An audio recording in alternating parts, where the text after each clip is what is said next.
اعوذ باللہ من الشیطان الرجیم، بسم اللہ الرحمن الرحیم۔ رکن نمبر 15 کا آغاز ہوتا ہے۔ اللہ تعالیٰ ارشاد فرماتے ہیں وَلَقَدْ بَوَّأْنَا بَنِي إِسْرَائِيلَ مُبَوَّأَ صِدْقٍ وَرَزَقْنَاهُم مِّنَ الطَّيِّبَاتِ فَمَا اخْتَلَفُوا حَتَّى جَاءَهُمُ الْعِلْمُ إِنَّ رَبَّكَ يَقْضِي بَيْنَهُمْ يَوْمَ الْقِيَامَةِ فِيمَا كَانُوا فِيهِ يَخْتَلِفُونَ۔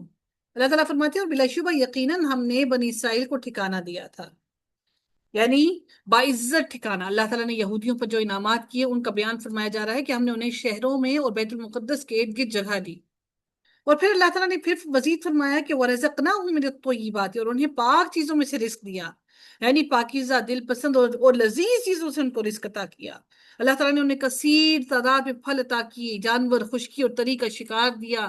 اللہ تعالیٰ نے ان کو اتنی آسانیاں عطا کی، مصر میں فرعون کی غلامی سے نجات پانے کے بعد صحرائے سینا میں خصوصی تربیت کے ذریعے ایک طاقتور نسل تیار کی گئی۔ اس نسل نے سیدنا موسیٰ علیہ السلام کی وفات کے بعد عظیم فتوحات حاصل کی، پھر شام، اردن اور فلسطین میں بنی اسرائیل کی سلطنت قائم کی، جس کو امن بھی ملا، سچائی کے اصولوں پر معاشرہ قائم ہوا، اور اللہ تعالیٰ نے انہیں بہترین معاشی سہولتیں عطا کی۔ کئی سو سال تک یہ سلطنت قائم رہی۔ پھر اللہ تعالیٰ نے فرمایا فَمَا اخْتَلَفُوا حَتَّى جَاءَهُمُ الْعِلْمُ، تو انہوں نے باہم اختلاف نہیں کیا حتیٰ کہ ان کے پاس علم آ گیا، یعنی علم آنے کے بعد انہوں نے مسائل میں اختلاف کیا۔ حالانکہ انہیں اختلاف نہیں کرنا چاہیے تھا، کیونکہ اللہ تعالیٰ نے ان کے لیے حق کو واضح کر کے ہر قسم کے شک و شبے کو دور کر دیا تھا۔ ان ربک یقضی بینہم یوم القیامت فیما کانوا فیہ یختلفون۔ بنی اسرائیل در حقیقت اپنی خواہشات کے پیچھے لگ گئے جو حق کے مخالف تھیں۔ انہوں نے ایک دوسرے پر ظلم کیا تو ان کے درمیان بہت زیادہ اختلاف ہو گیا، اور یقیناً اللہ تعالیٰ فرماتے ہیں آج مسلمانوں کا بھی سیم یہی حال ہے۔ آج ہم بھی اپنی خواہشات کے پیچھے لگے ہوئے ہیں، اپنے اپنے پیٹ کو بھرنے کے پیچھے لگے ہوئے ہیں، لیکن امت مسلمہ بہت دور ہو گئی، بہت زیادہ ٹوٹ گئی۔ امت مسلمہ آج متحد نہیں رہی، جس کا نقصان آج پوری امت مسلمہ کو پوری دنیا میں اٹھانا پڑ رہا ہے۔ یقیناً آپ کا رب ان کے درمیان قیامت کے روز اس کا فیصلہ کر دے گا جس پہ وہ اختلاف کرتے تھے۔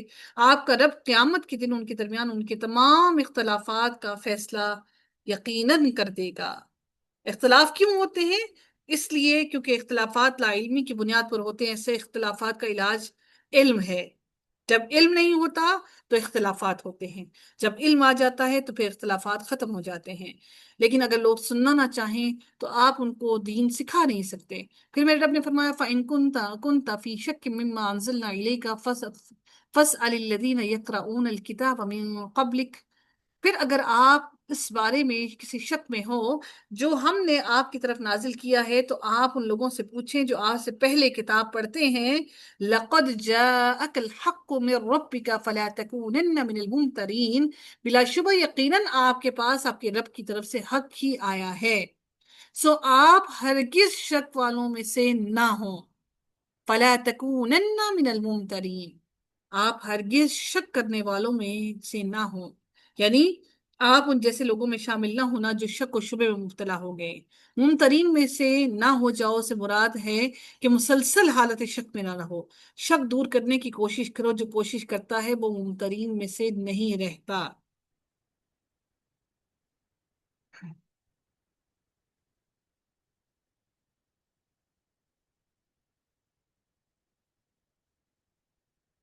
اکثر اہل کتاب ایسے نہ تھے جنہوں نے رسول اللہ صلی اللہ علیہ وسلم کی دعوت کو رد کر دیا، بلکہ ان میں سے اکثر ایسے لوگ تھے جنہوں نے آپ کی دعوت کو قبول کر لیا تھا اور انہوں نے اپنے اختیار سے آپ کی اطاعت کی، کیونکہ جب رسول اللہ صلی اللہ علیہ وآلہ وسلم مبعوث ہوئے تو روئے زمین پر اکثر لوگ اہل کتاب تھے۔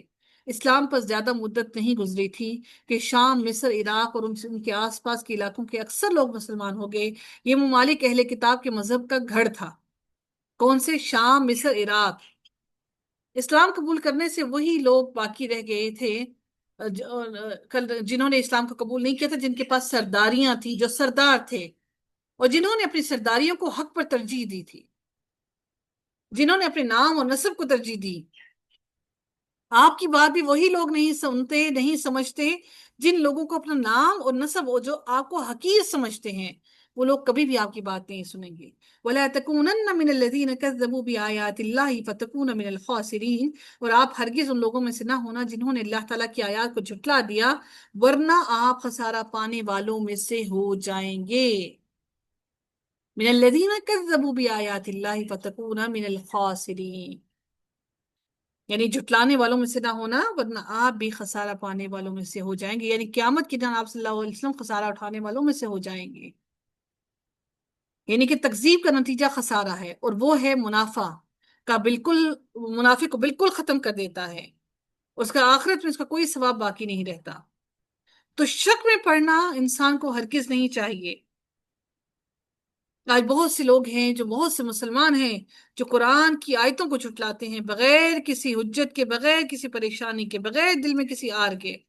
اللہ تعالیٰ نے مزید فرمایا ان الذین حقت علیہم کلمۃ ربک لا یؤمنون، یقیناً جن لوگوں پر آپ کے رب کی بات ثابت ہو گئی وہ ایمان نہیں لائیں گے، یعنی اللہ تعالیٰ نے پہلے ہی ان لوگوں کے بارے میں بتا دیا تھا کہ یہ نافرمان لوگ ایمان ہرگز نہیں لائیں گے۔ وَلَوْ جَاءَتْهُمْ كُلُّ آيَةٍ حَتَّى يَرَوُا الْعَذَابَ الْأَلِيمَ، اگرچہ ان کے پاس ہر نشانی آ جائے یہاں تک کہ وہ دردناک عذاب کو بھی اپنی آنکھوں سے دیکھ لیں، پھر بھی وہ ایمان نہیں لائیں گے۔ اللہ تعالیٰ نے ان کی آنکھوں پر، ان کے کانوں پر، ان کے دلوں پر مہر لگا دی، اس لیے وہ ہرگز ایمان نہیں لائیں گے۔ پھر میرے رب نے مزید فرمایا فَلَوْلَا كَانَتْ قَرْيَةٌ آمَنَتْ فَنَفَعَهَا إِيمَانُهَا إِلَّا قَوْمَ یونس، سو کیوں نہ کوئی بستی ایسی ہوئی کہ ایمان لائی ہو، پھر اس کے ایمان نے اسے نفع دیا ہو، یونس کی قوم کے سوا، کہ جب وہ ایمان لائے تو ہم نے اس دنیا کی زندگی میں ان سے رسوائی کا عذاب ہٹا دیا اور انہیں ایک وقت تک کے لیے سامان زندگی دے دیا۔ اللہ تعالیٰ مجبوری میں ایمان قبول کرنے والوں کے ایمان کو قبول نہیں کرتے، کیونکہ ایسے لوگوں سے عذاب دور کر دیا جائے تو وہ دوبارہ کفر کی طرف لوٹ جاتے ہیں۔ الا قوم یونس، یونس کی قوم کے سوا، وہ یونس بن متی اللہ تعالیٰ کے نبی اور اس کے رسول تھے، یعنی یونس علیہ السلام کی قوم نے جب عذاب دیکھا اور وہ ایمان لے آئی تو یہ عذاب دیکھ کر ایمان لانا عمومی طور پر نفع نہیں دیتا۔ قوم یونس کا معاملہ عمومی اصول سے مستثنا ہے، یعنی کہ ہمیشہ ایسا ہوتا ہے، لیکن ایسا یہاں پر یونس علیہ السلام کی قوم کے ساتھ ایسا نہیں ہوا، وہ ایمان لے کر بھی آئے اور ایمان پر بھی پختہ بھی رہے۔ یقیناً اس میں اللہ تعالیٰ کی حکمت ہے، جہاں تک اللہ بہتر جانتا ہے کہ اس کے پیچھے کیا حکمت تھی، لیکن بہرحال اللہ تعالیٰ نے ان کی قوم پر جب عذاب آیا تو وہ ایمان لے آئے، اور اللہ تعالیٰ نے پھر ان پر سے عذاب کو دور کر دیا۔ اللہ تعالیٰ پھر فرماتے ہیں کہ جب وہ ایمان لائے تو ہم نے اس دنیا کی زندگی میں ان سے رسوائی کا عذاب ہٹا دیا اور انہیں ایک وقت تک کے لیے سامان زندگی دے دیا۔ سیدنا یونس علیہ السلام عراق کے قدیم شہر نینوا کی طرف بھیجے گئے تھے، حضرت یونس علیہ السلام نینوا میں بھیجے گئے تھے۔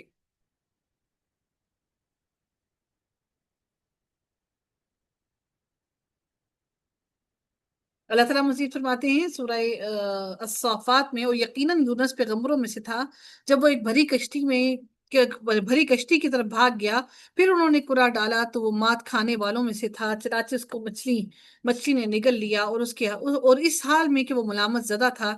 یقیناً پھر اگر وہ تسبیح کرنے والوں میں سے نہ ہوتا، یقیناً وہ اس مچھلی کے پیٹ میں رہتا، جب وہ لوگ اٹھائے جائیں گے، پھر ہم نے اسے ایک چٹیل میدان میں زمین میں پھینک دیا، اس حال میں کہ وہ بیمار تھا، اور ہم نے اسے ایک بیل دار پودا اس پر اگا دیا، اور ہم نے اسے 1,00,000 لوگوں کی طرف بھیجا یا اس سے زائد ہوں گے، سو وہ ایمان لائے تو ہم نے انہیں ایک خاص مدت تک فائدہ دیا۔ حضرت یونس علیہ السلام کے واقعے سے پتہ چلتا ہے کیا کہ جس طرح عذاب ظاہر ہونے سے پہلے کا ایمان قابل قبول ہے، اسی طرح عذاب واقع ہونے کے قریب کا ایمان بھی قابل قبول ہے، لیکن شرط یہ ہے کہ ایمان کامل ہو۔ ابھی عذاب آیا نہیں تھا، عذاب آنے والا تھا، اس سے پہلے وہ ایمان لے آئے، اس لیے اللہ تعالیٰ نے ان سب کو معاف کر دیا۔ وَلَوْ شَاءَ رَبُّكَ لَآمَنَ مَنْ فِي الْأَرْضِ كُلُّهُمْ جَمِيعًا أَفَأَنْتَ تُكْرِهُ النَّاسَ حَتَّى يَكُونُوا مُؤْمِنِينَ، اور اگر آپ کا رب چاہتا تو جو زمین میں ہیں سب اکٹھے ضرور ایمان لاتے، تو کیا آپ لوگوں کو مجبور کریں گے یہاں تک کہ وہ سب مومن ہو جائے؟ اگر اللہ چاہے تو سب کو ایمان پر لے آئے۔ اللہ نے کہا کہ آپ مجبور نہیں کر سکتے۔ رب العزت نے نبی کریم صلی اللہ علیہ وسلم کی لوگوں کے ایمان پر، حرص پر انہیں تسلی دی۔ اللہ تعالیٰ نے سورہ شعراء میں فرمایا کہ شاید آپ خود کو ہلاک کرنے والے ہیں کہ وہ مومن کیوں نہیں ہوتے؟ آپ کی اس پریشانی سے وہ ایمان ہرگز نہیں لائیں گے۔ پھر میرے رب نے مزید فرمایا وَمَا كَانَ لِنَفْسٍ أَن تُؤْمِنُوا إِلَّا بِإِذْنِ اللَّهِ وَيَجْعَلُ الرِّجْسَ عَلَى الَّذِينَ لَا يَعْقِلُونَ، اور کسی انسان کے لیے ممکن نہیں کہ وہ ایمان لائے مگر اللہ تعالیٰ کے اذن سے، اور وہ ان پر گندگی ڈال دیتا ہے جو لوگ نہیں سمجھتے۔ یعنی اور گندگی ڈال دیتا ہے، یعنی اللہ تعالیٰ جس پر چاہے گمراہی اور شر کو ڈال دے۔ گندگی شر ہے، گمراہی ہے، رجس یہاں پر گمراہی کو کہا گیا ہے۔ قُلِ انظُرُوا مَاذَا فِي السَّمَاوَاتِ وَالْأَرْضِ وَمَا تُغْنِي الْآيَاتُ وَانظُرُوا عَنْ قَوْمٍ لَا يُؤْمِنُونَ۔ اللہ تعالیٰ فرماتے ہیں کہہ دو کہ دیکھو آسمانوں اور زمین میں کیا کچھ ہے، وہ نشانیاں اور ڈرانے والی چیزیں ان کے کام نہیں آتی جو لوگ ایمان نہیں لاتے۔ ان کے لیے ڈراوے کوئی کام نہیں آتے، ان کو جو مرضی دکھا دو، جو مرضی سمجھا دو، ان کو ہرگز کوئی بھی بات کام نہیں آتی۔ پھر اللہ تعالیٰ مزید فرماتے ہیں فَهَلْ يَنْتَظِرُونَ إِلَّا مَثَلَ أَيَّامِ الَّذِينَ خَلَوْا مِنْ قَبْلِهِمْ قُلْ فَانْتَظِرُوا إِنِّي مَعَكُمْ مِنَ الْمُنْتَظِرِينَ۔ تو اللہ تعالیٰ نے فرمایا کہ فَهَلْ يَنْتَظِرُونَ، تو نہیں وہ انتظار کرتے سوائے ان لوگوں جیسے دنوں کا جو ان لوگوں سے پہلے گزر چکے، یعنی ان لوگوں جیسے دن کا انتظار کر رہے ہیں جو ان سے پہلے گزر چکے۔ اس سے کیا مراد ہے کہ جن لوگوں پر اللہ تعالیٰ کا عذاب آیا یہ اس اوقات کا انتظار کر رہے ہیں۔ تو اللہ تعالیٰ فرماتے ہیں اے نبی آپ ان سے کہہ دیجئے، قل کہہ دیجئے فَانْتَظِرُوا إِنِّي مَعَكُمْ مِنَ الْمُنْتَظِرِينَ، تم بھی انتظار کرو اور میں بھی تمہارے ساتھ اس وقت کا، اس عذاب کے دن کا انتظار کر رہا ہوں، یعنی قیامت کی گھڑی کا۔